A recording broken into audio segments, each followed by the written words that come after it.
A samurai at first, and then a ronin, Miyamoto Musashi is considered to be the greatest swordsman ever in the history of Japan, in large part due to his almost surreal discipline. Indeed, it is being said that he fought 60 duels and never lost one. He fought for the first time when he was 13 against an experienced samurai, and came out victorious. He took down the greatest swordsmen at that time, one by one, until the throne was his and his alone. However, Miyamoto was more than that. Not only was he a master of his craft, but he was also an artist, a cerebral philosopher and a Buddhist. He sought meaning, wrote war and philosophy books, and his work became a blueprint for people who want to live a disciplined life. A week before he died in 1645, Miyamoto Musashi wrote 21 principles called Dakodo, by which he expresses a stringent, honest, and ascetic or strongly self-disciplined view of life.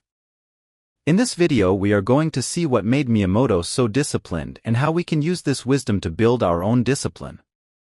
A quality that has been cherished and revered by human beings since the dawn of time. By embodying discipline, we're making sure that our independence is respected and our dreams are fulfilled. If people are disciplined and have an honorable way of conduct, the country or civilization will truly thrive. So with that in mind, here are 4 life teachings about discipline from the words of Miyamoto Musashi. Avoid doing things just because they feel good. Avoid doing things just because they feel good. Miyamoto says, do not seek pleasure for its own sake. In the late years of the 16th century, Miyamoto, who was on a mission to be the greatest swordsman, wandered around and even stayed in the darkest and scariest places. It would have been no surprise if one encountered him in the middle of a lonely forest on freezing nights, accompanied only by his swords. Miyamoto knew that greatness had a price, and he needed to pay it, no matter how expensive it was. From a very young age, he sacrificed typical desires and the path of comfort in order to focus on what he wished to become and to stay true to the path he intended to follow. He found the pursuit of a luxurious home, fine food, and fanciful possessions distracting. Now, let's imagine a version of Miyamoto that decides to indulge in those pleasures that do not serve his overall goals. To wake up late every day or routinely eat rich dishes that lack nutrition.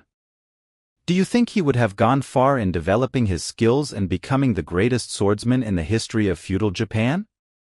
Probably not. Today, in an ever-stimulating world, there's an abundance of pleasures, which for many brings with it a lack of meaning. And according to many greats of the history of humanity, having meaning is what truly makes us happy. In the modern world, instant pleasure has never been more easily accessible, but the sad reality is that constantly indulging in pleasures does not lead to happiness. It can lead to a sense of emptiness and even addiction in extreme cases. Today, pleasure is so easily accessible, it's almost scary. You just need to pop your phone from your pocket to get the instant dopamine hit we all crave. In the attention-driven economy of the modern world, pleasure is one of the most valuable currencies. You're almost never out of its sight. Whatever you're doing, there's always someone, a product or service lurking in the background, luring you towards false promises of happiness. The antidote of pleasure is meaning, believing in something that truly dictates your days in a way that can only move you forward, no matter the temptation, no matter the pleasures that are surrounding you. We need to look at those who succeeded in finding meaning and fighting pleasures, like Miyamoto. Miyamoto felt that indulging in pleasure steals time from us, because time well spent is when you do something that matters, and that feeling has no equal.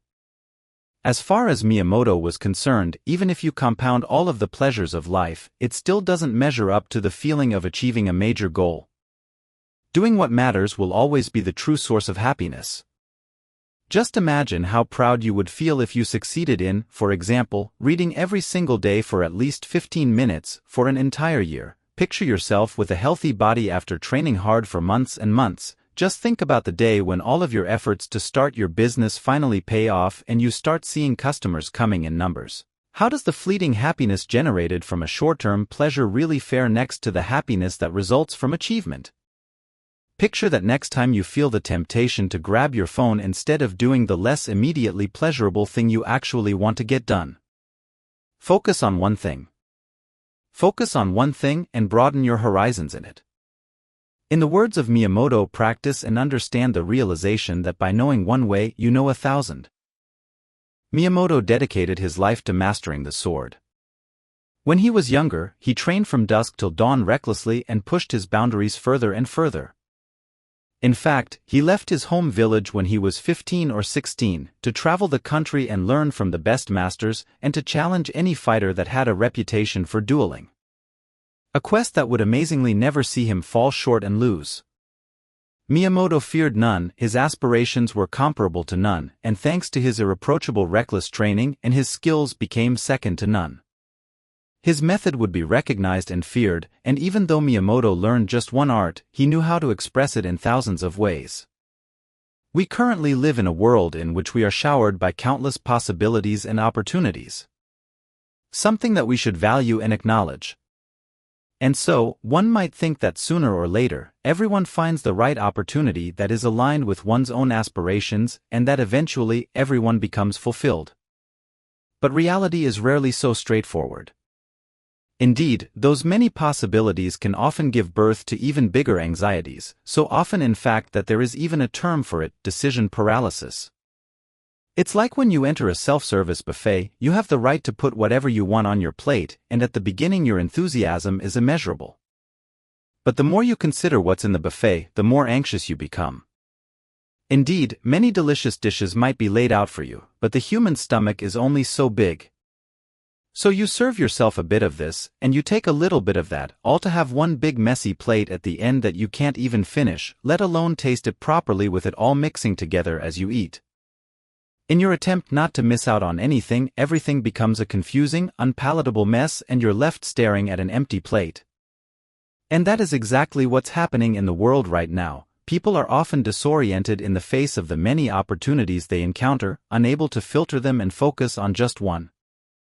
Many people also think they can be good at everything, so they jump from one skill to the next, but since they lack the patience and focus to reach a level of deep understanding, they end up abandoning that opportunity altogether. And so they get depressed, wondering why they never reached the level they intended, decide that's just the way of things, move on to the next activity, and so the cycle begins again. So what we can learn from this is that when you try different fields and different opportunities without really getting deep into them and giving yourself the time to grasp them, you can never truly gain the full benefit from them. Your mission to find the path where you'll feel fulfilled will always be in restart mode. Like Miyamoto, we need to give ourselves time to truly grasp what's in our hands and filter any noise that's outside of it, regardless of how tempting it can be.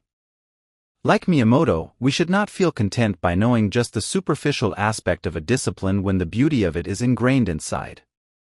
Like Miyamoto, we should dedicate our time to one skill and make thousands of ways out of it. Of course, you can then move to another skill, like Miyamoto did when he moved to writing and philosophizing, but not before fully grasping the skill at hand first. Stay focused. Stay focused, to quote Miyamoto, never stray from the way, unlike many people of high status in society. Miyamoto didn't pursue enjoying the perks of a good life. Born into a respected family, he could have stayed there, eaten well, and slept in comfort, but he left at a very young age to face the unknown, in order to fulfill his dreams. Drifting is one of the most dangerous habits we can get into, and Hill refers to it as a hypnotic rhythm. To rid ourselves of being habitual drifters, we need to be more mindful and aware of our actions. We need to ask ourselves why we do the things we do and listen to our internal voices. The good news is the law of hypnotic rhythm can work in our favor if we encourage good habits. And, as we know from the creation of habits, we can replace bad habits with positive ones. To become a non-drifter, we need to cultivate an engaged and present mindset. We also need to develop definite plans and goals. Non-drifters have a clear sense of purpose and never blame other people for their lack of success. It's important to be the main character in your own life and act in a way that celebrates all of your talents and skills. Listening to the other self?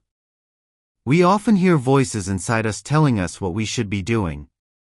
This is our intuitive self, and it usually presents itself when we're in a slump. During times when we're stagnating, our intuitive voice jumps in and tries to persuade us to change direction. This voice is readily distinguishable from the noise and chatter in our heads. If it's intuitive, we will know. We need to listen and get to know all the voices in our heads, and in so doing, we'll learn to master the self. The important thing regarding the intuitive voice is identifying when to say yes and when to say no. The story goes that Hill's intuition galvanized him into finishing his manuscript for his first self-help book.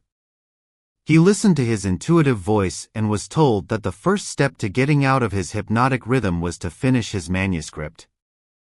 Once he finished the document, he was able to move on to the next step. He was guided to meet a publisher and was given an advance and a publishing deal. The lesson is always to keep moving forward and to have faith in our infinite intelligence. If we listen to ourselves, we will learn how to take calculated risks and create a sense of purpose. The devil is in the details. Success isn't just about the self. We need to do things for other people. It's essential to serve our community and help those who are in need. Hill explains that true fulfillment comes from helping others because happiness isn't a solitary pursuit. Humans are social beings, and therefore we find meaning from connections. There are always people who are worse off than ourselves. We need to acknowledge this by shifting focus from our own problems to focusing on others. This shift in focus allows us to have a greater sense of perspective and purpose. We should also consider the I-average of 5. The average of 5 is the theory introduced by Jim Rohn that states that we're the culmination of the 5 people we spend the most time with. The idea is the people we spend the most time with have the most significant influence on us, so we must choose the people we hang out with very carefully. If we hang out with negative people, we will become more negative. Although this theory is controversial, Hill argues that our first loyalty is with ourselves. Hence, we need to carefully choose our social circles and spend time with positive people who bring out the best in us. We need to stop associating with people just because we feel a sense of duty and obligation. Instead, we need to foster relationships with people who encourage us to reach our full potential. Hill provides an exercise where he suggests visualizing our heroes and role-playing conversations with them. We need to ask things like, what would my hero advise me to do? What advice would they give me? How would they tackle this situation?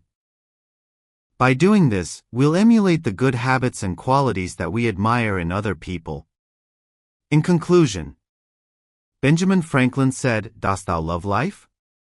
Then do not squander time, for that is the stuff life is made of." Time can be our biggest friend or our biggest foe. We have the choice to use time wisely and grow, or we can squander time and stagnate. What we do with the time we're given is crucial, and the devil often tempts us into drifting and becoming aimless. One of the critical insights of outwitting the devil is that it's okay to be self-serving. We don't have to please everyone, and we're more effective if we put our needs first.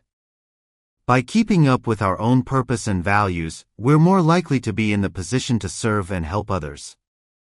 By harnessing the power of positive thinking, we can plan in advance, set clear goals, and develop a deep sense of purpose. We can do this by listening to our intuitive voice, relying on our infinite intelligence, and avoiding the temptation to act impulsively. Finally, to outwit the devil, we need to live a conscious and disciplined life, and realize that we're the ones who can alter the course of our destiny.